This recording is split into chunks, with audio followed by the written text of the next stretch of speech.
All right, so this afternoon we are joined by Mr. Ram Mammadov, who is a candidate for Senate District 16 representing Lancaster and York, which is an open seat this year. So thank you so much for joining us this afternoon. Yeah, Patrick, thanks. Thanks for having me. Absolutely. So want to start with a little bit of your personal background and would love to hear from you how your personal and professional experiences have shaped your thoughts on the importance of education to South Carolina. Absolutely. Thank you. Patrick, my wife and I, we chose South Carolina to be our home. When we moved here a long time ago, I myself, I'm a product of public education. On my website, on the campaign website, you will find the education is the top priority for me. I'm a father of two little boys, and I cannot stress enough how important the education in anybody's life. But for South Carolina, I am what I am today because of my teachers and invaluable knowledge that they gave me. The education that I received gave me the life that I have today. So when I look at South Carolina and I see that 83% of South Carolina children graduate from high school and only 14% of high school graduates go on to college, it is completely unacceptable. I cannot accept that at all. So if we want South Carolina to thrive and have a prosperous economy, we need to make sure that South Carolina education is our priority. The foundation for a great community, a great state, great nation is education. It is the bridge from poverty to a better life. We hear all the time how our politicians, especially politicians, say that our children are the future. Okay, what are we doing for that future? How are we preparing that future? We keep saying that children are our future. What are we doing for them? So every single child in South Carolina must have an education, in my opinion. Must. Not should, not nice to have, must have.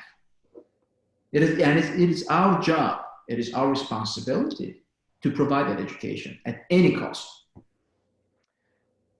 That is a powerful opening statement that will ring with teachers. And I love that you brought teachers into that from your personal experience and the impact of teachers on your personal story. But unfortunately in South Carolina, too many of our students don't have access to a high quality teacher right now because they don't have a teacher.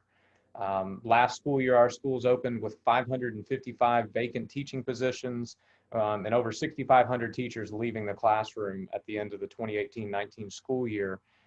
So my question to you would be, as a member of the General Assembly, what steps would you push for to ensure that South Carolina is able to recruit and retain the very best teachers for our students? That's a very good question. But again, unfortunately, it's a very painful subject. You're absolutely right. Teachers are leaving by the droves. Why?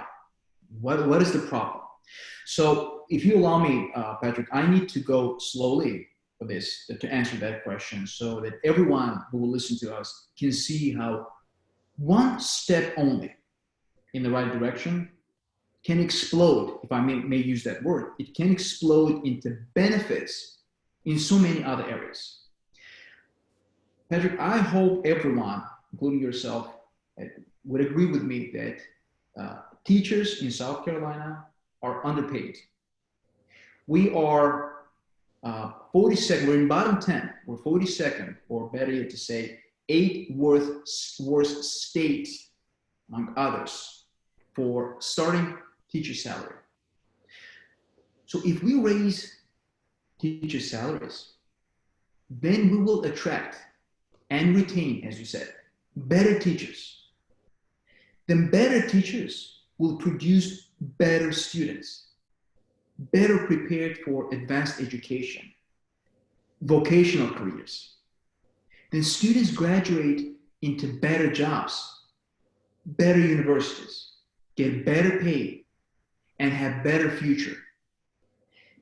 Then families moving to South Carolina will seek, and they do seek, better school districts, right?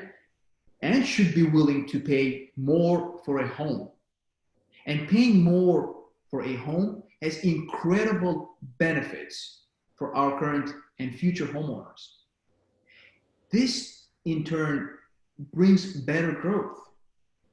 It is a daisy chain of events that keeps on giving from just one important step, and that is to raise salaries and provide better schooling. Patrick, this is what we call, in my line of duty, in my profession, we call that if-then hypothesis. If we raise teachers' salary, then we get a whole world of benefits with one step only. Fantastic, thank you. So that kind of leads into my next question very, very clearly.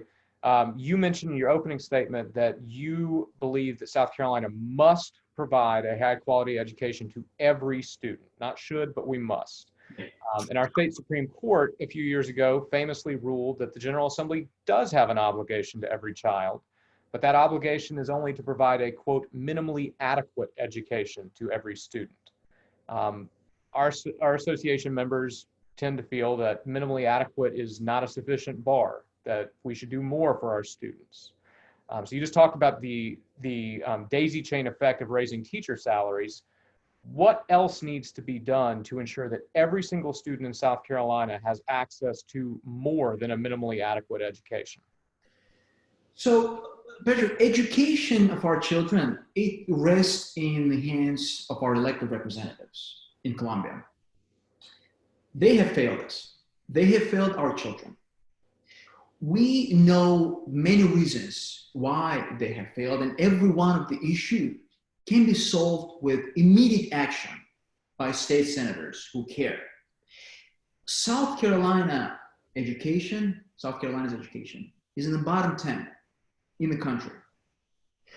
In my opinion, we must work with local educators, administrators to create a plan and bring it to the Senate floor to raise our education system to the quality of our children need. We see many inequities in the education of our poor versus our middle class and upper class. So what I've been vocal advocate for from day one, a statewide program of facility modernization, teacher pay increases, as I mentioned, classroom supply, textbook provisions, state-funded postgraduate teacher education. All that will show an immediate result. We must accept every penny from the federal government that offered and never, ever reject it. Every penny for education should not be rejected. So we did receive quite a bit of money from the federal government for education as a response to the coronavirus. And one of those streams of revenue was $48 million in the governor's emergency education relief fund. And Governor McMaster announced in July that he would like to use 32 of those $48 million to provide one-time private school scholarships. So my question would be, the governor has said that he would like to see the next session of the General Assembly enact something like that private scholarship program on a permanent basis. As a member of the General Assembly, if that request came from the governor's office, how would you respond to that? When that happened, I actually had a live session with some educators in South Carolina that, along with me, we were outraged with that kind of decision coming from Governor McMaster to allocate $32 million to private schools when public education in South Carolina is in such a dire situation. I don't understand. First of all, if Governor McMaster, if he was a philanthropist and he donated his own money into private school, by all means, God's will, do whatever you want, it's your money. But that was coming from the federal relief plan, right? From the federal taxpayers' money. I don't understand why taxpayers' money did not go to public school.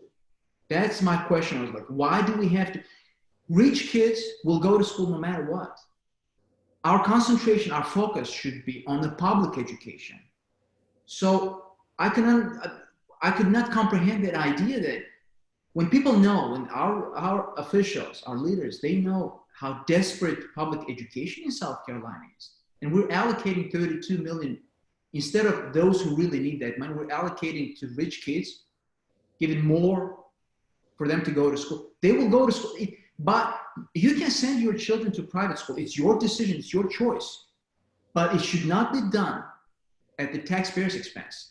If I'm paying taxes for that, I would love my taxes to go into public education, not private schools. That is a major issue here.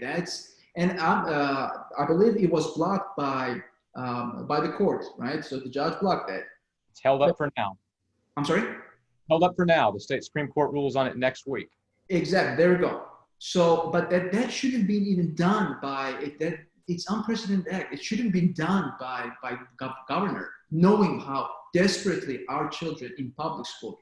We have corridor of shame. Should I remind everybody that certain counties in South Carolina were part of label, part of corridor of shame? We have a documentary movie about that. It is a shame. It is a shame where our public education is and how much attention private school is getting. So you mentioned earlier that as a member of the General Assembly, you would want to work with local educators to develop a comprehensive plan to reform education in our state. And over the last 2 years, the General Assembly has worked on an education reform bill. That's what Speaker Lucas has called it.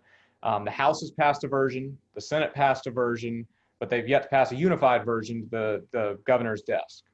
So if elected as a member of the Senate, what would you want to see as a primary focus of education reform efforts, since that seems to be a primary focus right now? There's not a one thing. There's so many areas that need an immediate attention. And as I said, teacher salary, that's number one. If we can provide, the question is, when you provide an education, who is giving that education? It's the teachers, right? You can put your kid in an empty class, put all the books in front of that kid. But if you don't have a guide, if you don't have somebody to teach that knowledge, to give that knowledge to our children, so all that is useless. So number one, we gotta have to make sure that we attract and retain, as we said at the beginning, attract and retain better teachers. How we do that? With the salary, adequate salary. Teachers, just like us, like everybody else, they have mortgage payments, they have car payments, they have credit card payments, they have children at the daycares, they have children that are in school. So they are just like us, and they deserve to be treated way better than they're treated right now. That's number one. Second, schools in distressed areas of South Carolina. I live in Indian Land, Patrick, and Indian Land, Fort Mill schools, they are among top of the schools, but they are among not the best. They're best among the worst, right? Overall, education-wise, South Carolina, we're in bottom 10. But what about the distressed area of South Carolina? Lancaster, Newberry, Sumter, Chester, Union, Lee, so many counties, distressed areas in those counties, in rural areas of those counties.